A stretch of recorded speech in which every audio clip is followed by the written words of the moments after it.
Bonjour, je suis contente de vous retrouver. Aujourd'hui, on parle de stress et on a l'immense privilège de le faire en compagnie d'une amie, d'une collègue, Sonia Lupien. Bonjour Sonia, ça va bien?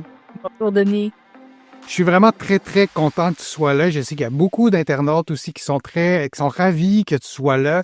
Pour les gens qui te connaissent pas, tu es chercheur en neurosciences, tu es fondatrice et directrice scientifique du Centre d'études sur le stress humain. Donc, on va parler de stress, ton dada. On en parle souvent, toi et moi, hors d'onde. On se voit à la radio toutes les semaines, mais là, on a vraiment la chance de passer plusieurs minutes ensemble pour parler du stress. Merci vraiment beaucoup d'être là.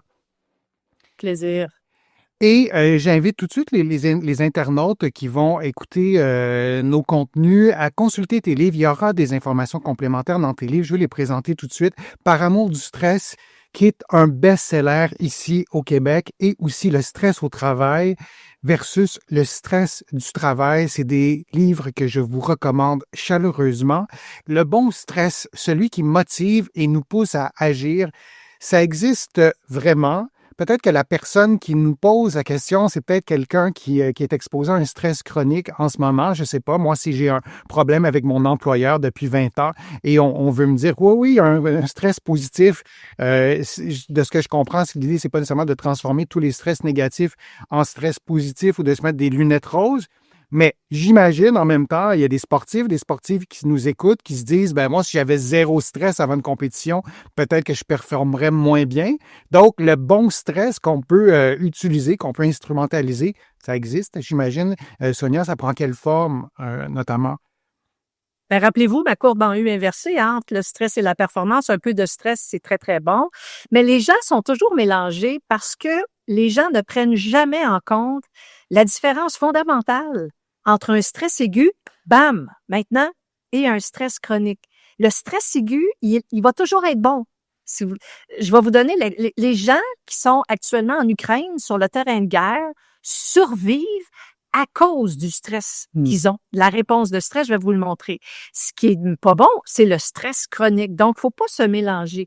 Bien sûr que le bon stress, merci de la question, existe. Et je vous donne 2-3 effets du stress aigu, par exemple, vous allez bien comprendre. Le premier, puis faire le lien avec les sportifs que vous avez dit, la réponse de stress aigu, rappelez-vous, là, elle est là pour nous aider à survivre. Le cerveau va tout faire pour nous aider à survivre devant une menace qui peut attenter à notre survie, etc. Et donc, il va toujours faire ça. Alors, je vous donne un premier exemple. La première chose que les hormones de stress vont faire, elles vont augmenter votre force physique de 6 à 10 fois, sans farce. Et donc, votre force physique vous allez devenir très, très fort.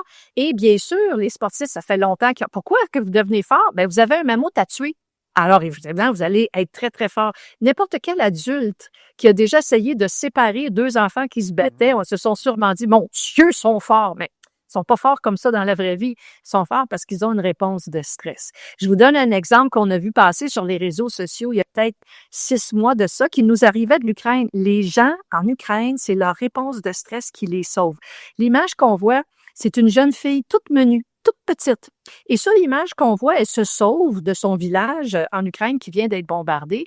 Et sur l'image, ce qu'on voit, c'est cette jeune fille et ça fait 17 kilomètres qu'elle marche avec son vieux chien berger allemand sur les épaules. Ça pèse combien un berger allemand? Au moins 35 kilos, n'est-ce pas? Je peux vous jurer que sans réponse aiguë de stress qui a augmenté sa force physique de 6 à 10 fois, cette jeune fille aurait jamais pu être capable de marcher ces 17 kilomètres avec son chien sur les épaules. Et je suis persuadée qu'elle a fait un autre 17 kilomètres sans même s'en rendre compte. Les sportifs comprennent ça. Je vous donne un exemple. Si votre enfant a une compétition de judo demain, mais oui, ça lui tente d'être stressé, sa force physique va augmenter de 6 à 10 fois. C'est bon. Alors ça, c'est un exemple très, très clair. Deuxième exemple, le stress va diminuer la douleur. Et on dit souvent que ce sont les endorphines qui diminuent la douleur. Ça prend du stress, des hormones de stress pour produire de l'endorphine. Et pourquoi le stress va diminuer la douleur? Mais parce que on a un mammouth à tuer. C'est pas le temps de dire « Oh, je me suis cassé un os. » Mais non, on a un mammouth à tuer. Alors, tout le système va générer une diminution de la douleur. Je vous donne un exemple, par exemple, d'autres images qui nous arrivent de l'Ukraine où on voit des soldats très blessés en train de se faire soigner par des infirmières de façon, somme toute, assez sommaire. Regardez le visage de ces soldats. Ils ne ressentent absolument rien. C'est le corps qui va générer ça. Un autre exemple. Le stress, la réponse de stress va augmenter votre vigilance. Vous allez être à l'affût des menaces autour. Si votre jeune fille de 14 ans est allée dans une fête entre amis ce soir et elle revient à 3 heures du matin et elle est seule sur une route abandonnée, vous voulez qu'elle ait une réponse de stress qui va augmenter sa vigilance, elle va comprendre qu'il y a peut-être des menaces, elle va sortir son téléphone cellulaire, mettre ça sur 911, il reste juste à peser sur le bouton. En faisant ça, elle n'est pas la victime idéale. Elle est au courant de ce qui se passe autour. Et donc, s'il arrive quelque chose, avec la force surhumaine qu'elle a, d'abord, dites-lui qu'elle est capable de se défendre. Et deuxièmement, elle va courir très, très vite. Ce sont tous et toutes des effets positifs du stress sur la performance. Et j'ai montré qu'avec d'autres chercheurs, qu'un peu de stress avant un examen, si on ne panique pas avec le distress, va augmenter un peu la performance aussi. Donc, le stress, il faut tout simplement arrêter d'en avoir peur.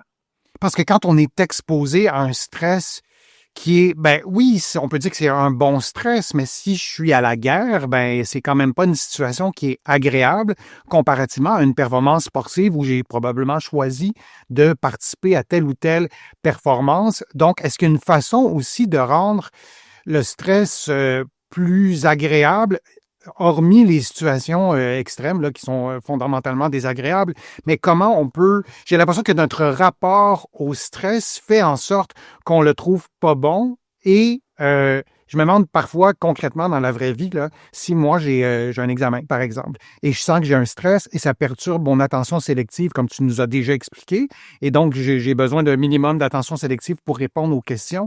Est-ce qu'il y a comme un conseil qu'on peut donner, un truc qu'on peut donner pour concrétiser le conseil que tu donnais de finalement d'apprendre à aimer un peu plus le stress? Ton livre, un des titres de ton livre que j'adore, Par amour du stress, oui, d'accord, sauf que quand j'ai de la misère à répondre à mes questions d'examen, qu'est-ce qu'il faut que je me dise à moi pour essayer d'apprivoiser ça, pour que qu'elle devienne positive pour revenir sur la question qui nous est posée? Je commence en parlant du titre du livre. Beaucoup de gens m'ont dit « Non, mais Sonia, ça va? » Je dis « Oui. » Mais oui, par amour du stress, savez-vous pourquoi? Parce que je pense que si on stresse autant aujourd'hui, c'est qu'on n'a aucune idée contre quoi on se bat. Alors, c'est comme si on donnait des grands coups d'épée dans l'air sans trop savoir de quoi a l'air l'ennemi. Et moi, j'ai appris à force d'étudier la dite chose pendant 30 ans que quand on sait exactement comment elle fonctionne, c'est somme toute assez facile de la contrôler. Mais c'est parce qu'on ne sait pas contre quoi on se bat.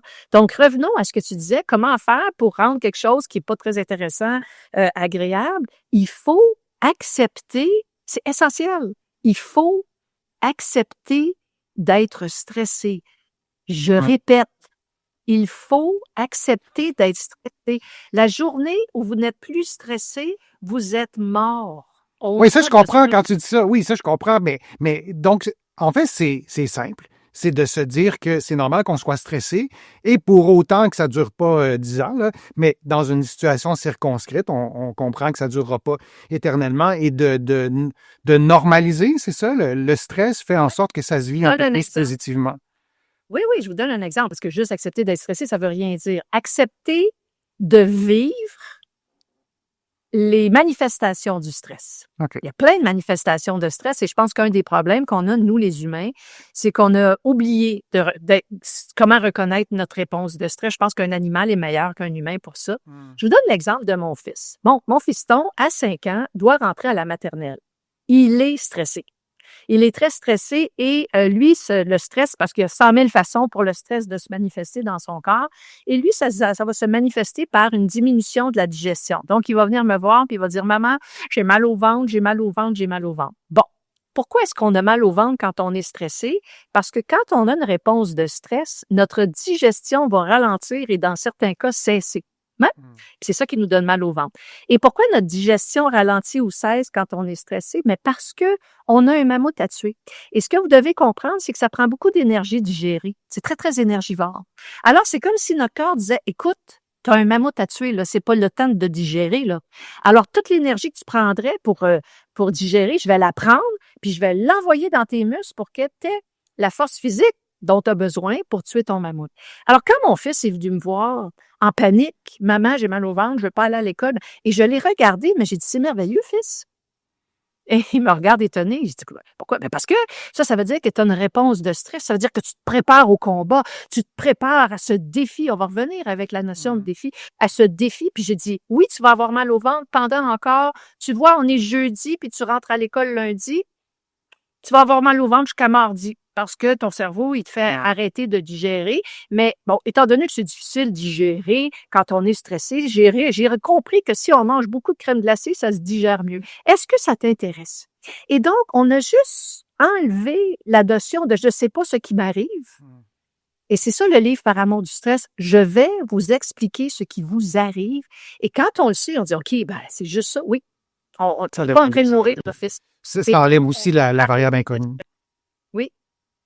C'est l'inconnu qui nous fait peur. Puis je comprends très bien ça. Merci, vraiment, merci de votre participation. Merci de vos échanges. Merci, Sonia, de ta présence, de ton immense générosité. C'est un plaisir de te côtoyer chaque semaine à la radio et ça a été un grand plaisir de pouvoir présenter ces contenus. Si vous voulez aller plus loin, si vous voulez approfondir certains contenus que Sonia nous a présentés, premier livre Par amour du stress, second livre à lire absolument, le stress au travail, le stress du travail. Et si vous êtes retraité, c'est une bonne idée de lire le deuxième livre aussi. Vous allez trouver vraiment une mine d'informations sur des éléments qui touchent vraiment à votre quotidien et ça nous change le fait d'avoir lu ces deux livres-là.